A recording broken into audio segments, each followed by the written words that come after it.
चुका है। इसके चलते तमाम ऐसी खबरें जो सोशल मीडिया पर भी छाई हुई हैं, टॉपर्स की लिस्ट लगातार छाई हुई है, 2019 का फाइनल रिजल्ट और साथ ही साथ चयनित अभ्यर्थियों की सूची लगातार छाई हुई है। पीएससी में 87% पदों पर ही चयन सूची जारी की गई है। अभी ओबीसी आरक्षण मामला कोर्ट में चूंकि लंबित है, कारण 13% पदों पर नियुक्तियां रोकी गई हैं।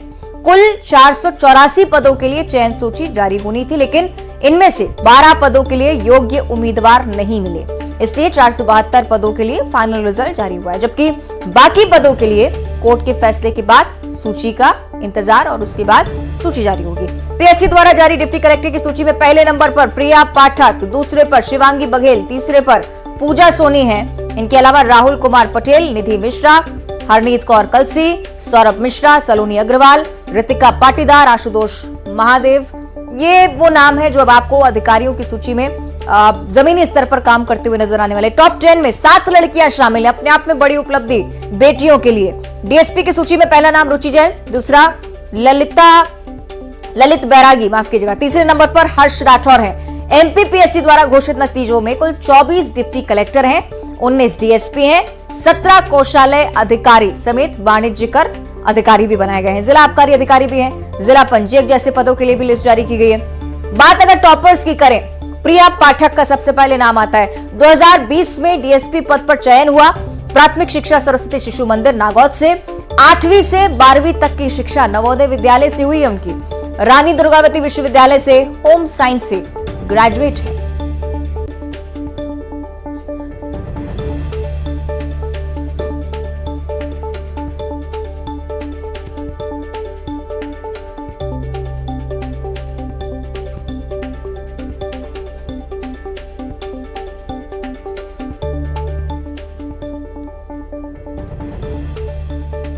चलिए, एमपीपीएससी की सूची में सबसे पहले नाम का हम जिक्र कर रहे थे, प्रिया पाठक हमारे साथ खुद जुड़ गई हैं, उनसे सीधे हम बातचीत करेंगे। प्रिया, बहुत स्वागत करती हूं आपका न्यूज 18 की तरफ से और बहुत शुभकामनाएं सबसे पहले आपको। Thank you so much ma'am, thank you. सबसे पहले तैयारी को लेकर जरा बताइएगा, कैसे तैयारी की, क्या कभी सोचा था कि इस चयन सूची में सबसे प्रथम नाम प्रिया पाठक का होगा? नो मैम, बिल्कुल ऐसे कोई एक्सपेक्टेशन नहीं थी कि पहला रैंक मिलेगा। और क्योंकि जो सिविल सेवा की परीक्षा है वही अपने आप में ही एक टफ परीक्षा है और बहुत कंपटीशन होता है, तो थोड़ा बिलीव करना मुश्किल होता है कि आप पहला रैंक ला पाएंगे। फिर क्योंकि अब वो रिजल्ट आ गया है और रैंक भी अच्छी आ गई है, डिप्टी कलेक्टर के पद पर मेरा चयन भी हो गया है, तो एक बहुत अच्छी फीलिंग है, एक सेटिस्फाइंग फीलिंग है मैम, और काफी अच्छा लग रहा है, सब खुश है, फैमिली खुश है। एक खास बात प्रिया, हम आपकी जो एजुकेशन लिस्ट है उसमें जो दी गई है वो ये है कि होम साइंस से आप ग्रेजुएट है। अक्सर आप ये देखते हैं कि जब कोई बड़ा अधिकारी जब किसी सूची में चयनित है, अब आप उनका जब बैकग्राउंड देखते हैं तो साइंस से होगा या हो सकता है कि बायोलॉजी ली हो। होम साइंस ऐसा सब्जेक्ट शायद आपको चयन करना पड़ा या आपको पसंद है? मैम, एक्चुअली जो कॉलेज का नाम है वो एक होम साइंस कॉलेज नाम है कॉलेज का। मेरा जो बैकग्राउंड है मैम वो साइंस का बैकग्राउंड ही है और मैंने बीएससी किया है बायोटेक्नोलॉजी से, तो वो कॉलेज का नाम है मैम। यस, बिल्कुल, और इसी को लेकर मुझे संशय था क्योंकि अक्सर हमने साइंस के बैकग्राउंड से देखे अधिकारी निकलते हुए। खैर, अपनी जर्नी के बारे में जरा बताइएगा प्रिया, क्या कुछ फेस करना पड़ा, कितनी परेशानी आई, सेल्फ स्टडी से हो पाया या किसी और व्यक्ति का मार्गदर्शन रहा? मैम, जो एमपीपीएससी की प्रिपरेशन थी वो मेरी सेल्फ प्रिपरेशन थी, सेल्फ नोट्स वगैरह जो भी उस समय पे अवेलेबल थे उनको यूज करते हुए मैंने अपने खुद के नोट्स बनाए। और हाँ, जहां तक संस्थानों की बात है तो उसमें जैसे मॉक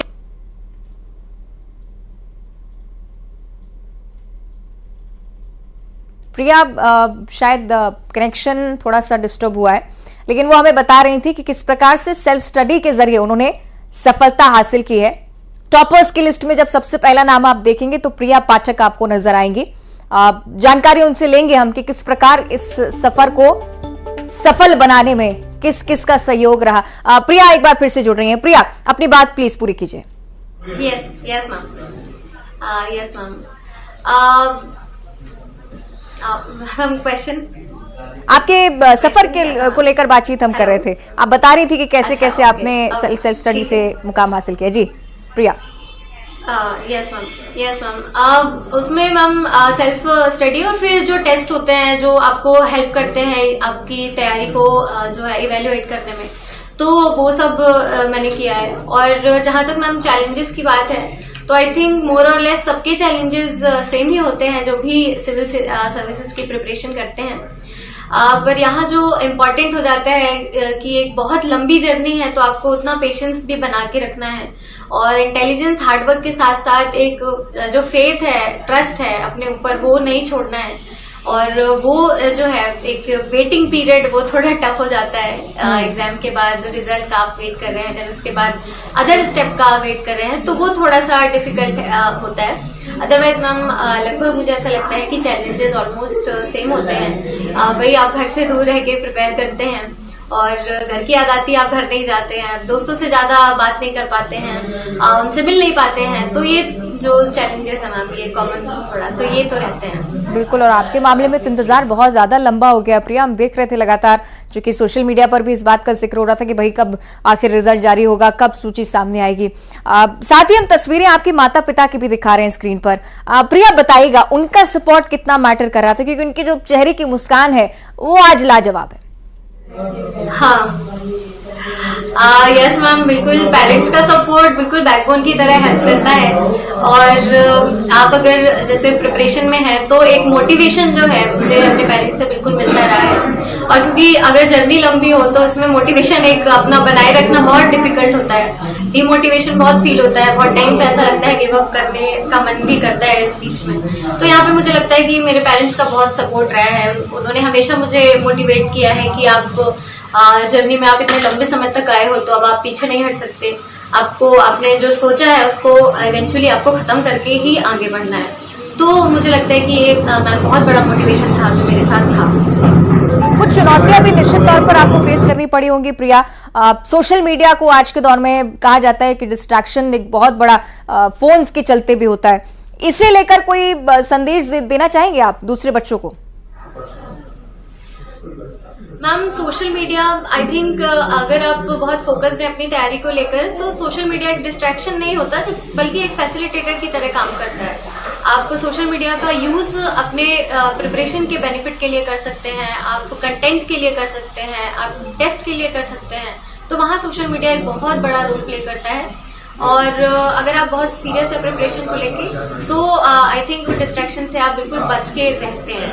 और मेरा भी मैसेज यही होगा कि जो सोशल मीडिया का है उसका लिमिटेड यूज रखें, अपने पढ़ाई के लिए, अपने जो एग्जाम के लिए उसमें उसका यूटिलाइजेशन करें, अन्यथा उसका इस्तेमाल आप ना करें ताकि आपको डिस्ट्रैक्शन हो और प्रिपरेशन में रुकावट आए।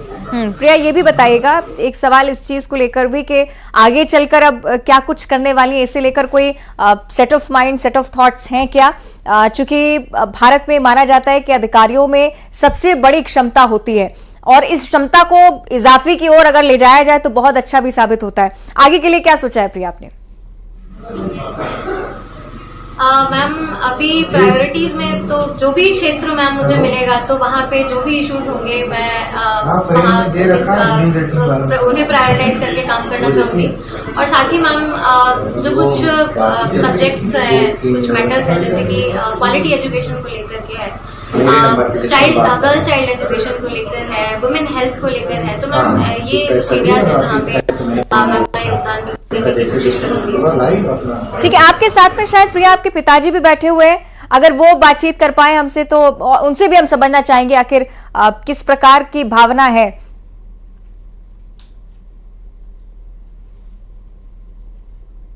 चलिए, शायद अभी भी ठीक तरह से आवाज नहीं पहुंच पा रही है। एक बार फिर से प्रयास हम करेंगे कि प्रिया से जुड़े, क्योंकि बहुत दिलचस्प है उनकी कहानी। सेल्फ स्टडी से मुकाम हासिल किया है, शुरुआत से ही स्ट्रगल किया, हर चीज को देखा, सोशल मीडिया को डिस्ट्रैक्शन की जगह एक बड़ा एडवांटेज अपने लिए बना लिया, माता पिता का सपोर्ट रहा, दूर रहकर पढ़ाई की, याद भी सताती थी लेकिन हार नहीं मानी।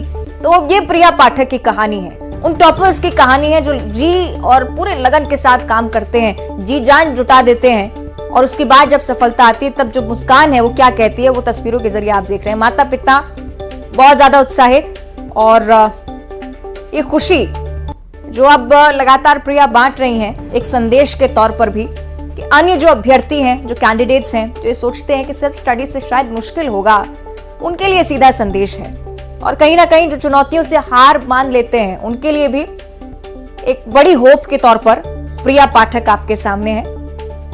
बड़ी बात यह है कि सेल्फ स्टडी से मुकाम हासिल किया है। अक्सर आज के दौर में जब आप कोचिंग्स के पीछे भागते हैं, तब मिसाल कायम करती है प्रिया पाठक जैसी अभ्यर्थी।